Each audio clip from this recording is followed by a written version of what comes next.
The CDC appear to have redacted 148 pages of a 148-page document looking into the impact of mRNA vaccines into myocarditis. So what are they covering up? Really good news about how it doesn't have any impact?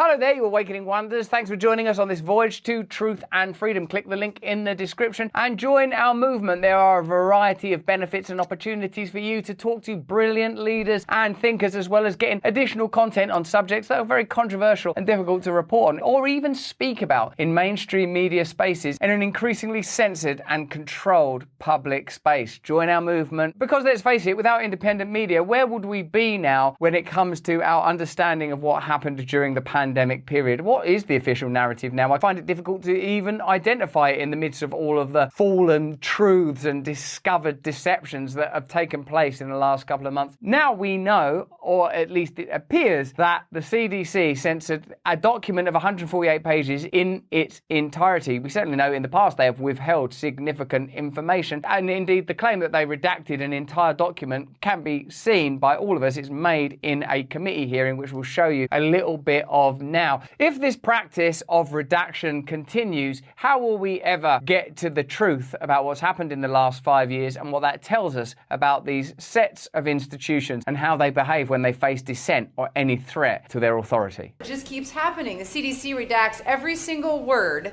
of a 148-page study on a myocarditis after COVID vaccination.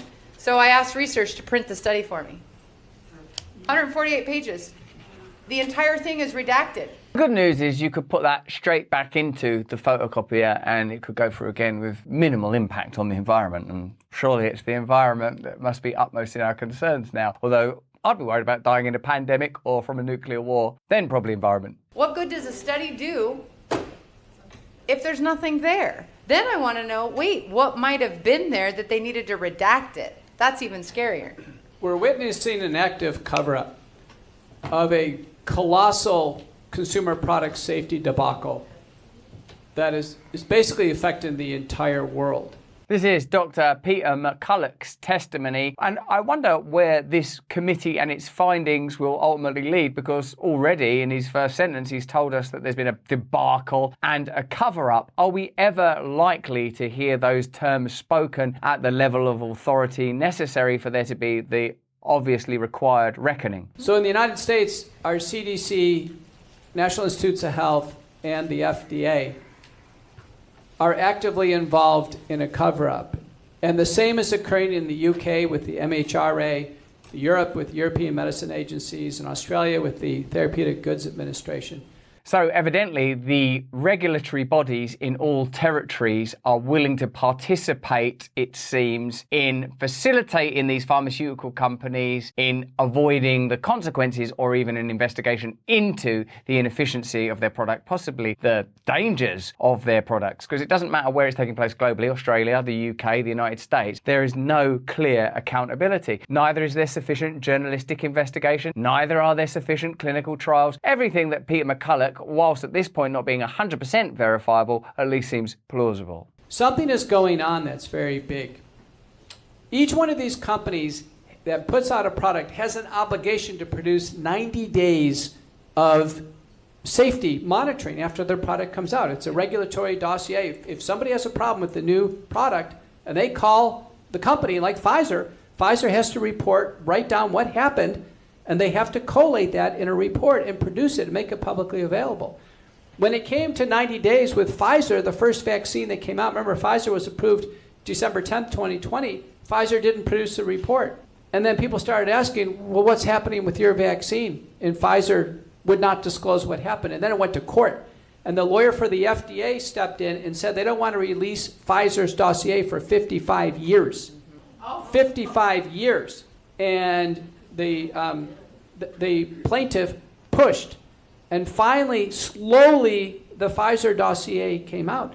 So we'll start with the claim that indeed the CDC have redacted 148 pages of a 148-page document. Seems bloody ridiculous. Then we'll look at comparable recent instances where information has been withheld. Then we'll look at how we know something extraordinary is happening because of the increase in excess deaths, the change in the way that excess deaths are calculated, and the necessity of insurance companies to reevaluate the way they impose premiums and charges because people are dying at surprising times from surprising things since about 2021. That's as a result of the research and inquiry, mostly of Pierre Corey. So let's go through this information together and see if in the face of a good deal of propaganda, we can discern some important truths. The Centers for Disease Control and Prevention, CDC, released a 148-page study on myocarditis after COVID-19 mRNA vaccination, and every single word on every page has been completely redacted. The 148-page document released by the CDC was in response to a Freedom of Information Act, FOIA, request by the Epoch Times. They could have left in words like the and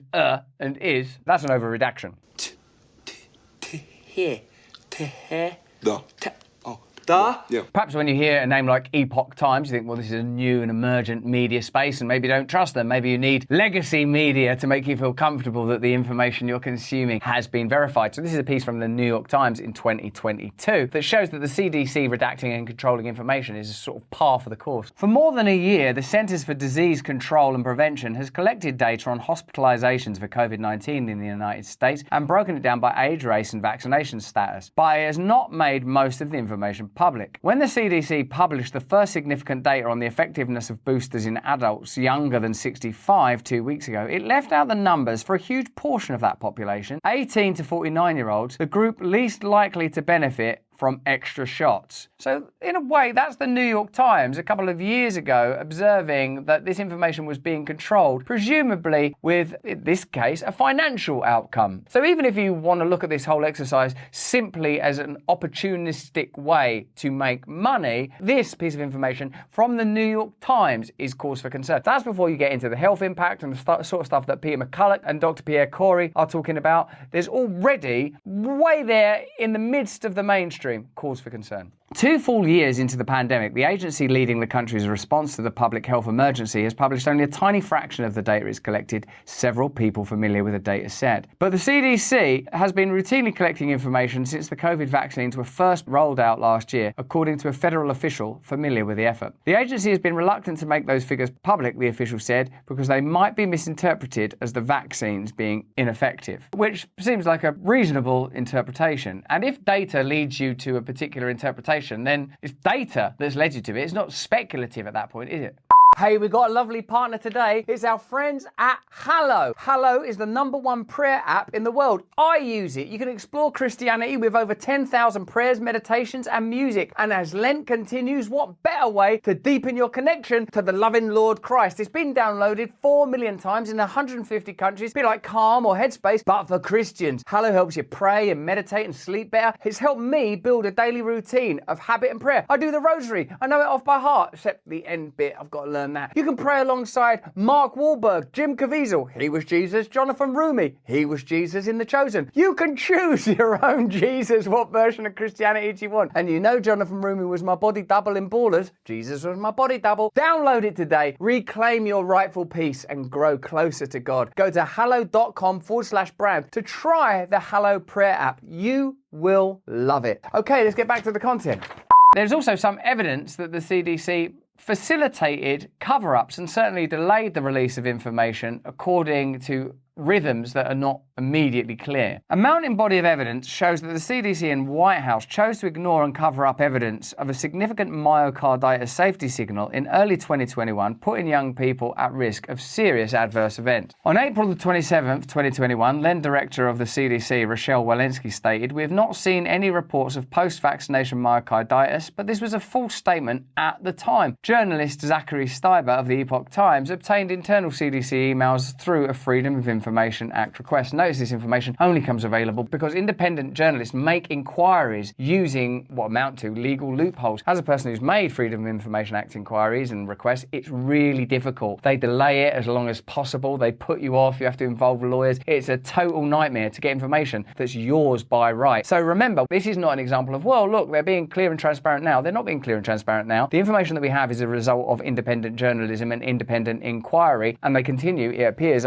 based on this committee, to redact significant information even now, and I think we're all beginning to get a picture of just why that might be. Although even perhaps the most skeptical, cynical and fearful among us might not understand the full scale of what we are facing. When Walensky claimed to have not seen any reports, there were dozens of reports in the US Vaccine Adverse Event Reporting System, VAERS. Although we can't know for sure if Walensky had seen reports of post-vaccine myocarditis, a US government memorandum from March 2021, also obtained by STIBA, stated there were 27 cases of myocarditis, myocarditis and pericarditis, inflammation of the lining around the heart, on VAERS. In June 2021, after most people who were planning to get vaccinated had received at least one dose, the CDC began publicly investigating myocarditis and speaking to the news media about it. So I suppose the implication is they waited till people were vaccinated before telling them that there were risks associated with vaccines, and that doesn't seem responsible. The CDC, notes STIBA, was warned by Israel on February 28, 2021 about a large number of myocarditis cases after Pfizer COVID-19 vaccination, documents obtained by the Epoch Times show. Internally, the warning was designated as high importance and set off a review of US data. Walensky let months go by after receiving a warning from the Israeli Ministry of Health, and even when more information about myocarditis became public, her agency continued to downplay the risks. In November 2021, the Biden administration announced sweeping mandates for working-age people, many of whom were in the group, men under 30, who would be most at risk. So actually, there were mandates in place to ensure the necessity of taking a medication that they knew had risks, and indeed they insisted the most at-risk group be mandated to take that medication. When you're watching something like the Hunter Biden inquiries and whether or not Joe Biden should be impeached because of financial impropriety and being involved in his son's business dealings, you forget that actually in recent memory there's been corruption and negligence of such scale that the entire government needs to be reviewed and,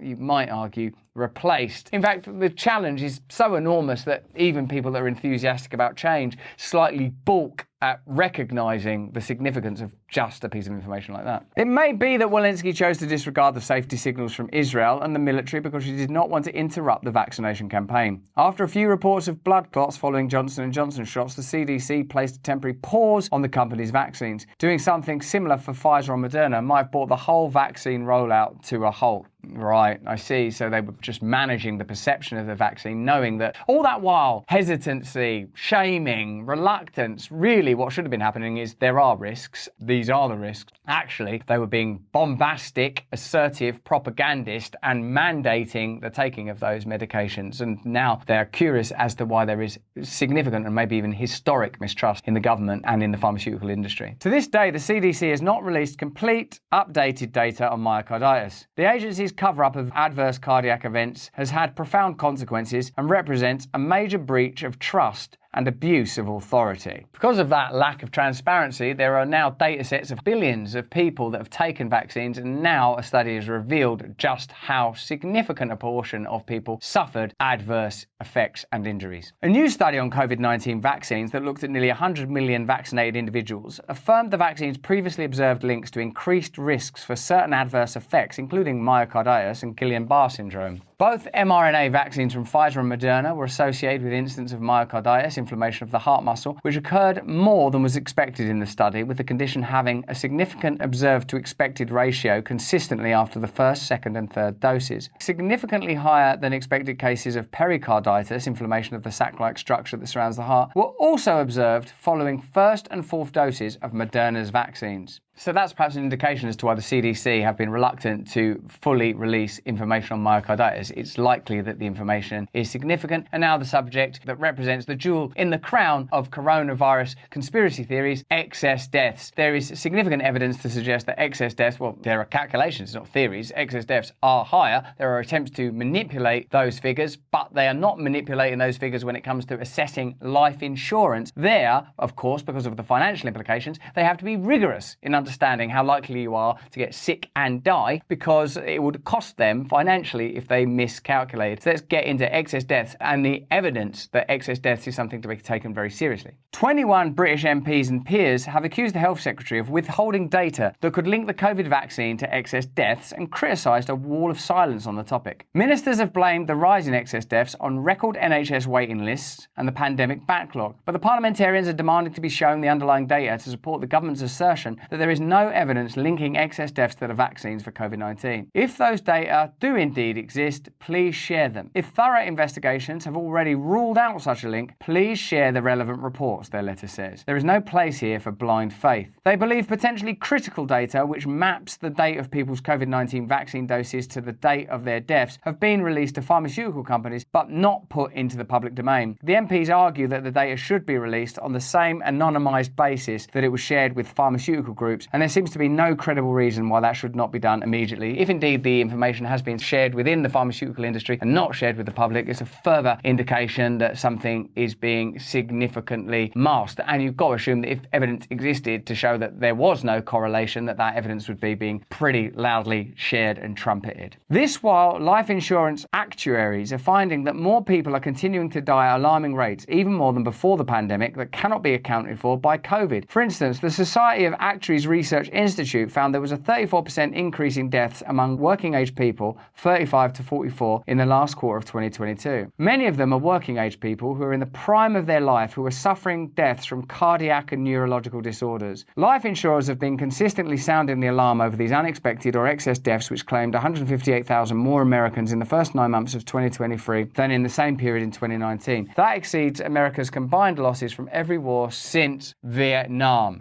So whatever this collection of cover-ups are ultimately about, it appears that by piecing together a mosaic of the known and indications of what the unknown might include, that, as you have long suspected, something significant is taking place. But given that the bureaucracies, whether they are apparent regulatory bodies or state institutions like the CDC, are ultimately either financially entwined with the interests of the pharmaceutical industry or ideologically entwined with the sets of systems that have coalesced around this issue, presumably existed prior to the pandemic and will continue to remain in some form of power until that trajectory and tendency is interrupted, we are unlikely to receive the truth until it's too late. In fact, the example of the information about myocarditis being withheld till people have taken the vaccinations is probably a pretty good metaphor for how these things are generally handled. They give you the information, sure, but only when it's too late for you to do anything about it. That's why we, in independent media, are keen to share this information while we can still assess and to a degree intuit what might be happening right now. It seems significant that the inquiry into COVID in our country, the UK, has, with regard to vaccines, been delayed indefinitely, and they're not even willing to commit to when they'll look into some of these questions. And in Australia, there still seems to be a degree of skepticism and inhibition. And of course, in America, the belly of the beast, you might say, as usual, the influence and power of the pharmaceutical industry and this set of subsidiary industries, ultimately, the regulatory bodies, you might argue, aren't powerful enough to impose sanctions or expose truth or be transparent, means that it's going to be left to you and organisations like ours to investigate and piece together this information and perhaps critically make decisions going forward based on what we understand now, and to acknowledge that we're unlikely to be able to impact